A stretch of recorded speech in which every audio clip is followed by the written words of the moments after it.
Good morning friends. என்னடா எடுத்த உடனே மாடை காட்டுறாங்கன்னு பார்த்தீங்களா? மாடே நமக்கு குட் மார்னிங்னு ரிப்ளை பண்ணதில்ல. கிளைமேட்டும் சன்னியாக இல்லாமல் கூலாக இருந்ததுனால இன்றைக்கி காலையிலேயே வாக்கிங் போயிடலான்னு சொல்லி நானும் பையனும் கிளம்பி வந்துட்டோங்க. எப்பயும் போகிற வழியில் போகாமல் இன்றைக்கி வேறு வழியாக கூட்டிகிட்டு போகலான்னு சொல்லி அவனையும் கூட்டிகிட்டு வந்தேன். அப்போ தான் இந்த மாதிரி அழகான தென்னந்தோப்பு கிணத்தெல்லாம் பார்த்தோன்னா எனக்கு குஷி ஆயிடுச்சு. ஏன்னா சின்ன பிள்ளைகள் இதுதானே நமக்கெல்லாம் ஸ்விம்மிங் பூல். இங்கே தாத்தாலாம் தூக்கி போட்டு ஸ்விம்மிங் கற்றுக்க வச்சதுலாம் ஞாபகம் வந்துடுச்சு. அப்போ தான் தம்பிக்கிட்ட சொல்லிகிட்டு இருந்தேன், உங்களுக்கு தான் இப்போல்லாம் ஸ்விம்மிங் பூலு, சின்ன பிள்ளையாக இருந்தது இது தாண்டா எங்களுக்கு ஸ்விம்மிங் பூல்னு சொல்லிகிட்டு இருந்தேன். இந்த மிஷினும் இந்த பைப்பும் எதுக்குன்னா, நம்ம தண்ணிக்கு டேங்கருக்கு ஆர்டர் பண்ணுறோம் பார்த்தீங்களா, அவங்க இங்கே தான் வந்து தண்ணி ஃபில் பண்ணிட்டு போவாங்களாம். இதே மாதிரி பக்கத்தில் இன்னொரு தொப்பு இருந்துச்சு, வாங்க அவங்க பக்கத்தில் போய் காமிக்கிறேன். ரோட்டு மேலேயே கிணறு இருந்துச்சுங்க. அவன் ஆச்சரியமாக கேட்டுகிட்டே இருந்தான், இதில் ஸ்விம்மிங் கற்றுப்பீங்க, ஆழமாக இருக்குது, விழுந்துட மாட்டிங்களா, உள்ளே போயிட மாட்டிங்களான்னு எத்தனை கேள்வி கேட்டுகிட்டே வந்தான். தென்னந்தோப்பில் காற்று வர வர சில்லுன்னு இருந்துச்சுங்க அந்த ஏரியாவே. சம்மர்னால தண்ணி இவ்வளோ வற்றி போயிருக்குதுங்க, இல்லாட்டி மேலே இருக்குமா தண்ணி. உங்களுக்கு அந்த ஊற்றுற சவுண்டு கேட்குதா, தண்ணி ஊடுற சவுண்டு? அங்கே பக்கத்தில் போய் அந்த மிஷினை பார்த்துருக்காங்க.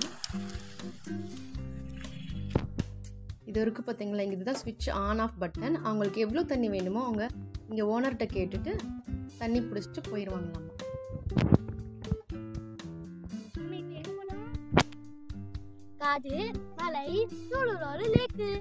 தம்பி இப்போ என்ன சொன்னான்னு கவனிச்சிங்களா? அவருக்கு ஏதோ புது ஏரியா போகிறோங்கிறனால டோராவின் பயணங்களில் வர மாதிரி காடு, மலை, சூலூரோட லேக்குன்னு சொல்லி குதிச்சு ஓடி ஆடி விளாண்டுட்டே வந்துட்டு இருந்தாங்க. தூரமாக தெரியுது பார்த்தீங்களா கோயில், அதுக்கு பக்கத்துலேயே தான் சூலூர் லேக் இருக்குது. நாங்கள் பேக் சைடு வழியாக வந்திருக்கிறோம். ஃப்ரண்ட் வழியானா பல்லடம் போகிற வழி, கோயம்புத்தூர் டு பல்லடம் போகிற வழியாக ப்ரோப்பல் கம்பெனி இருக்கும். அதுக்கு சைடு வழியாக ஒரு ரோடு போகும், அந்த வழியாக வந்தால் கூட நீங்கள் லேக்கு வந்துடலாம். எவ்வளோ ட்ரையாக இருக்குது பார்த்தீங்களா? இதெல்லாம் 2 மாதத்துக்கு எங்கே தாங்கும், அடிக்கிற வெயிலுக்கெல்லாம் காணாமையே போயிடும். இந்த மலை ஏறதுக்கு தான் சாரு காடாமா, அது இது மலையாமா, சூலூரோட லேக்கா, பாடிக்கிட்டே வர்றதை பாருங்க. ஒரு வழியா வந்து சேர்ந்தாச்சுன்னு வேற சொல்லிட்டு இருந்தான். டோரா சொல்ற மாதிரி ஹே நம்ம ஜெயிச்சிட்டோம் அப்படின்னு பாட்டு வேற. தூரமா 2 பேர் மீன் பிடிச்சிட்டு இருந்தாங்க. உடனே இவன், எனக்கு அவங்க கிட்ட இருந்து நெட்டு வாங்கிட்டு வாங்க, நானும் மீன் பிடிக்க போறேன்னு சொல்லி கேட்டுட்டு இருந்தான். கொக்கு, நாரை, மயில் இதெல்லாம் பார்த்துட்டு ரொம்ப குஷி ஆகிப்போச்சு அவனுக்கு.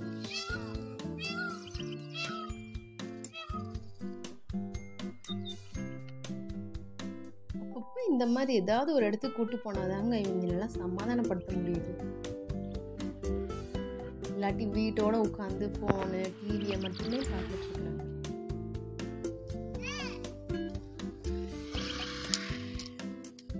குளிக்கணும்னு சொல்லி வேற கேட்டுகிட்டே இருந்தான். இல்லை கொஞ்சம் அன்க்ளீனாக இருக்குது, நெக்ஸ்ட் டைம் அவங்கள க்ளீன் பண்ணிடுவாங்க, க்ளீன் பண்ணதுக்கப்புறம் வந்து உன்னை குளிக்க வைக்கிறேன்னு சொல்லி கூட்டிகிட்டு வந்தாச்சு.